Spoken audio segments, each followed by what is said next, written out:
warahmatullahi wabarakatuh. Perkenalkan, kami dari kelompok 3 yang beranggotakan saya sendiri, Nabila Zulfin Putri, beserta 5 rekan saya, yaitu Khaliza Atskia, Nova Eliza, Nanda Safitri, Dinda Tiaranita, dan juga Nina Lufita.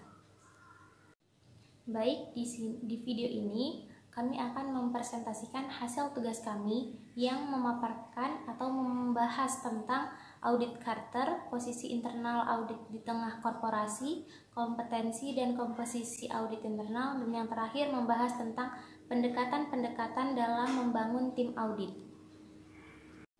Oke, yang pertama kita akan membahas tentang audit Carter, yang dimana audit Carter juga disebut dengan piagam audit. Piagam audit internal ini merupakan dokumen formal sebagai acuan utama SKAI yang bersifat lokal tingkat organisasi. Penyusunan piagam audit internal diatur oleh standar 1000 pada standar profesi auditor internal dari IIA. Dalam standar tersebut membahas tentang tujuan, wewenang, dan tanggung jawab yang harus dituangkan dalam piagam audit internal. SKAI harus menyusun suatu piagam audit internal sebagai alat manajemen aktivitas audit internal di organisasi tersebut. Hakikatnya, piagam audit internal disusun sebagai acuan dalam melaksanakan audit. Selanjutnya kita membahas tentang standar atribut 1000 tentang tujuan, kewenangan, dan tanggung jawab. Tujuan, kewenangan, dan tanggung jawab aktivitas audit internal harus didefinisikan secara formal dalam suatu piagam audit internal dan harus sesuai dengan misi audit internal, juga unsur-unsur yang diwajibkan dalam kerangka praktik profesional internasional.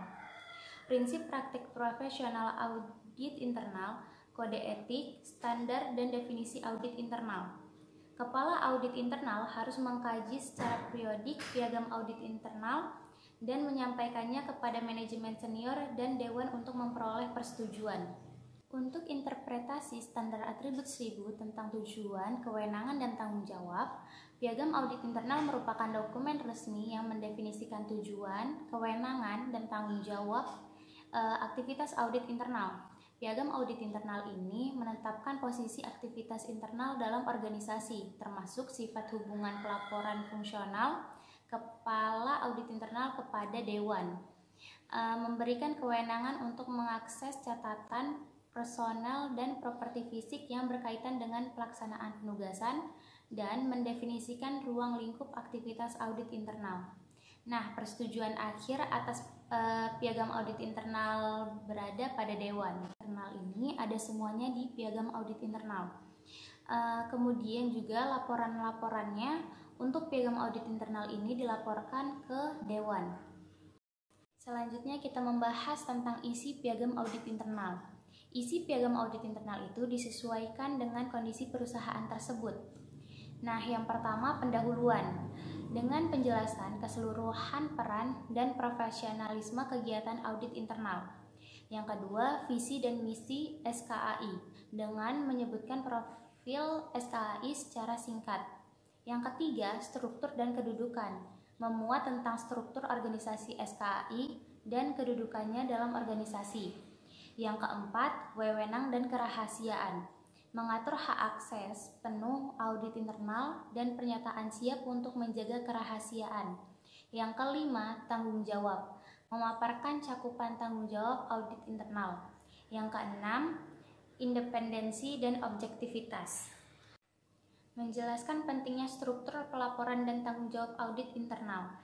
Yang ketujuh, peningkatan dan penjaminan kualitas, menjelaskan bahwa SKAI bertugas menjaga, memonitor, mengevaluasi, dan mengkomunikasikan kinerjanya demi peningkatan dan penjaminan kualitas. Yang kedelapan, pengesahan, menunjukkan kesepakatan antara pimpinan SKAI dan dewan selaku pihak yang berhak menerima laporan kinerja SKAI. Dan yang terakhir dari pembahasan audit Carter adalah penyusunan piagam audit internal.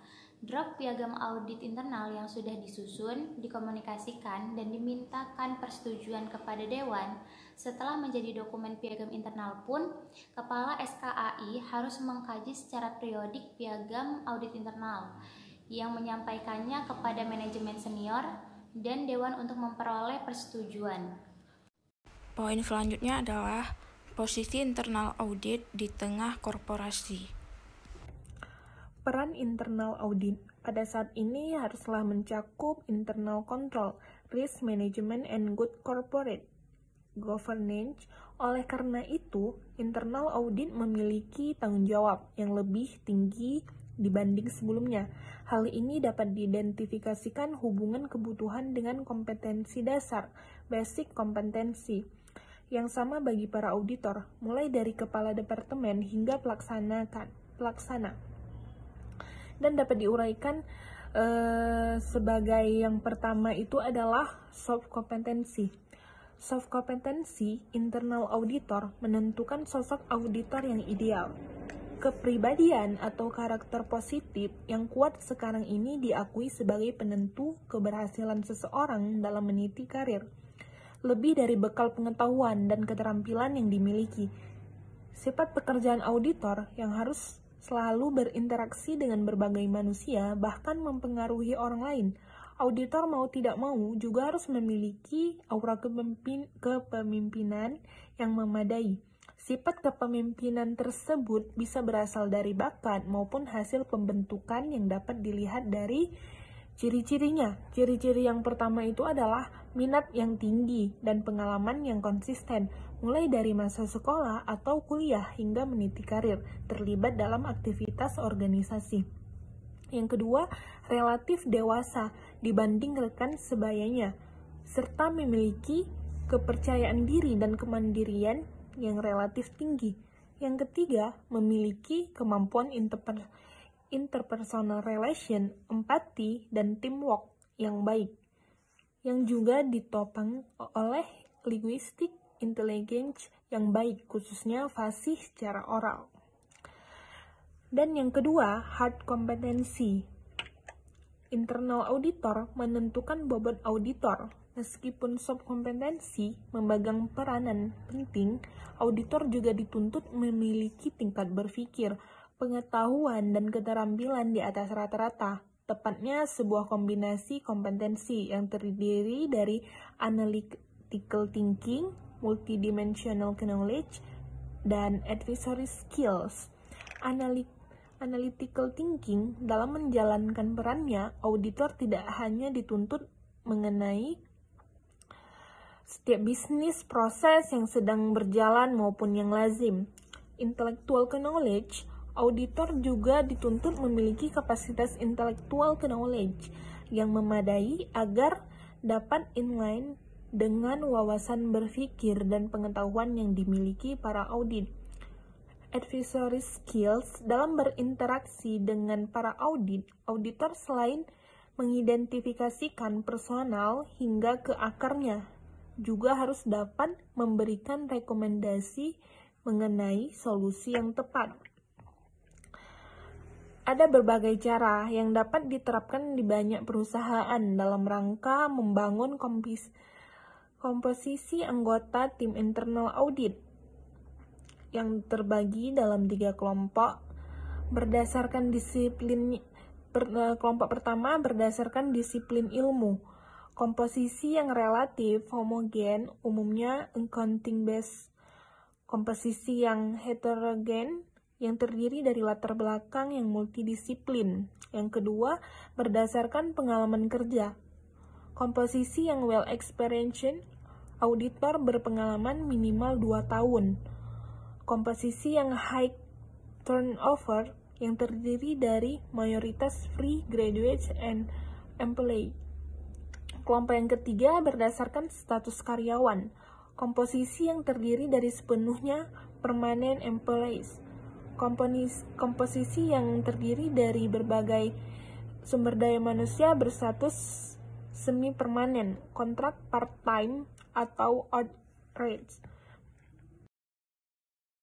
Ketiga, bagian B, komposisi tim audit menyiasati kebutuhan atas kompetensi. Untuk membangun sebuah tim internal audit kuat diperlukan kapasitas kompetensi yang serba baik dari segi soft kompetensi maupun hard kompetensi. Selain itu, juga telah disadari bahwa mencari personel dan tingkat kapasitas yang relatif tinggi bukanlah hal mudah. Di samping itu, kebijakan perusahaan dalam penanganan sumber daya manusia juga menjadi pertimbangan perusahaan dalam penanganan. Terdiri seperti lebih prioritas kualitas sumber daya manusia untuk tim sales dan marketing atau unit kerja teknis lainnya. C. Organisasi tim audit menggalang kinerja. Sebagai tim dituntut harus independen. Penempatan dalam organisasi atau perusahaan sangat menentukan. Berbicara tentang organisasi, kepentingan untuk mencakup skala pengawasan secara luas yang berhadapan dengan kepentingan efisiensi jumlah sumber daya manusia juga perlu dipikirkan untuk mendorong struktur organisasi internal audit. Yang posisi internal audit di tengah perusahaan sebagai sebuah tim yang dituntut harus independen. Penempatan dalam organisasi atau sangat menentukan dalam praktek. Jumlah personel internal audit melihat dari lingkungan pengawasan yang seluas skala perusahaan itu terdiri sendiri, maka bila tidak diperhitungkan dengan baik, internal audit dapat menjadi sebuah unit kinerja yang sangat besar. Rumus yang bisa dipakai acuan adalah jumlah objek pengawasan, kontrol objek atau entity. Internal audit dan external audit. External audit jelas menjalankan misi dari luar perusahaan, baik karena diminta oleh perusahaan maupun karena kewenangan yang dimiliki berdasarkan perundangan yang berlaku. Akuntansi publik. Public accountant yang berdasarkan kontrak dengan perusahaan melakukan pemeriksaan terhadap laporan keuangan tahunan atau pertanggal cut-off tertentu yang diminta oleh perusahaan. Hasil pemeriksaannya berupa laporan keuangan tertera audit financial statement, lalu digunakan perusahaan untuk berbagai keperluan. Pemeriksaan dari intensi pemerintah tersebut sesuai kewenangan yang dilindungi oleh undang-undang, seperti pemeriksa pajak, tax investigator, fiskus dari kantor pelayanan pajak wilayah di mana perusahaan berdomisili, dan pemeriksa Bank Indonesia pada industri perbankan. Dari ketiga contoh eksternal audit tersebut dapat dilihat perbedaannya menyangkut luas variasi lingkup dan objek pengawasan terhadap keseluruhan institusi bisnis, kedalaman penelusuran masalah, dan kisaran range data objek penegasan. Intensitas keteraturan pengawasan terhadap sebuah objek pengawasan, besarnya tuntutan kompetensi yang harus dimiliki oleh auditor, besarnya risiko dihadapi apabila kemudian hari jumpai penyimpangan yang signifikan terkait objek pengawasan tertentu, besarnya value added yang bisa diperoleh perusahaan dari hasil audit. Poin selanjutnya, kompetensi dan komposisi auditor internal. Kompetensi internal auditor. Peran internal audit pada saat ini haruslah mencakup internal control, risk management, dan good corporate governance. Oleh karena itu, internal audit memiliki tanggung jawab yang lebih tinggi dibanding sebelumnya. Hal ini dapat diidentifikasikan hubungan kebutuhan dengan kompetensi dasar yang sama bagi para auditor, mulai dari kepala departemen hingga pelaksana. Yang pertama yaitu soft competency internal auditor. Internal auditor dalam melaksanakan tugasnya selain menuntut untuk dapat menganalisa atas setiap proses pemeriksaan, juga dituntut untuk dapat berkomunikasi dengan baik kepada audisi. Internal auditor harus memiliki karakter yang kuat dan positif. Karakter yang kuat ini dapat membantu internal auditor berhasil dalam menjalankan tugasnya. Yang kedua adalah hard competency internal auditor. Dalam menentukan bobot auditor, meskipun soft kompetensi memegang peranan penting, auditor juga dituntut memiliki tingkat berpikir, pengetahuan, dan keterampilan di atas rata-rata, tepatnya sebuah kombinasi yang terdiri dari analytical thinking, intellectual knowledge, dan advisory skill. Yang pertama, analytical thinking.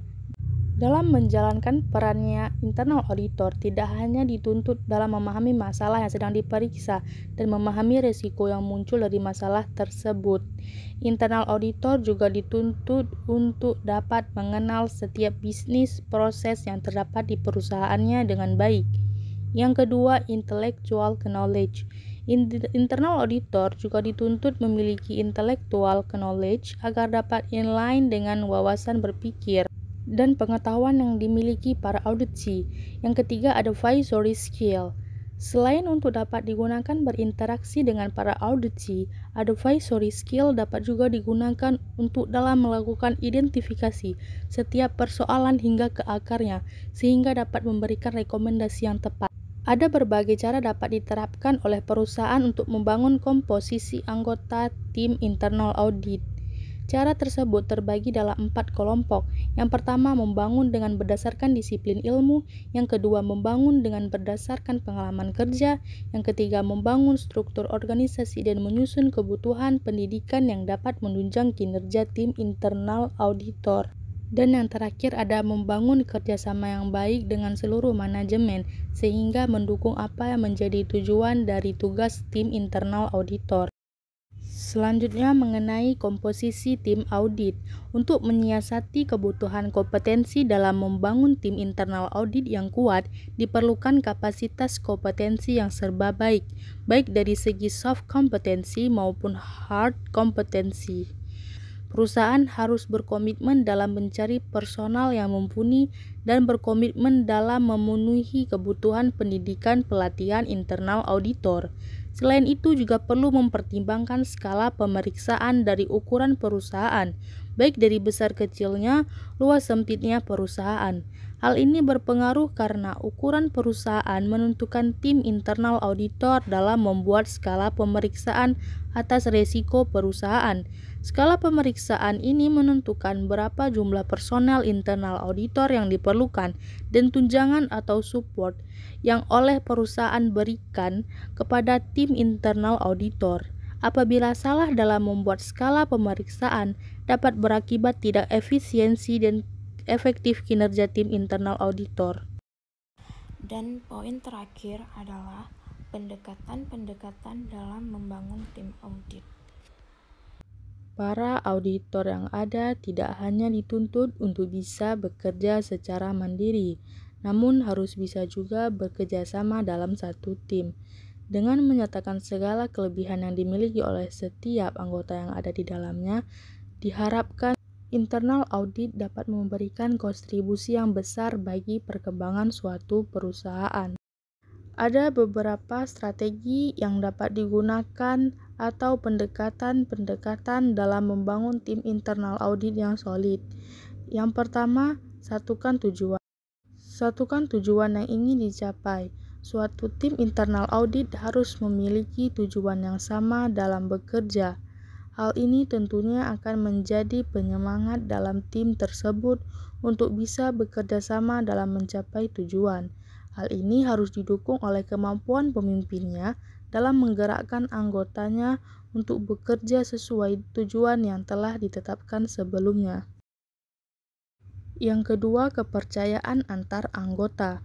Rasa kepercayaan yang diberikan seorang pemimpin kepada anggotanya akan membuat anggota tersebut menjadi lebih percaya diri dalam menjalankan tugasnya dan membuatnya menjadi lebih mandiri. Hal ini perlu untuk dilakukan mengingat internal audit adalah tipikal pekerjaan yang harus dikerjakan tidak hanya berkelompok tapi juga individual. Yang ketiga adalah lakukan evaluasi tim. Evaluasi tim harus dilakukan sesering mungkin. Pemimpin harus melakukan evaluasi terkait kinerja anggotanya. Begitupun sebaliknya. Evaluasi ini perlu dilakukan untuk meningkatkan kualitas kerja dari tim tersebut. Sekian dari kelompok kami akhiri. Wassalamualaikum warahmatullahi wabarakatuh.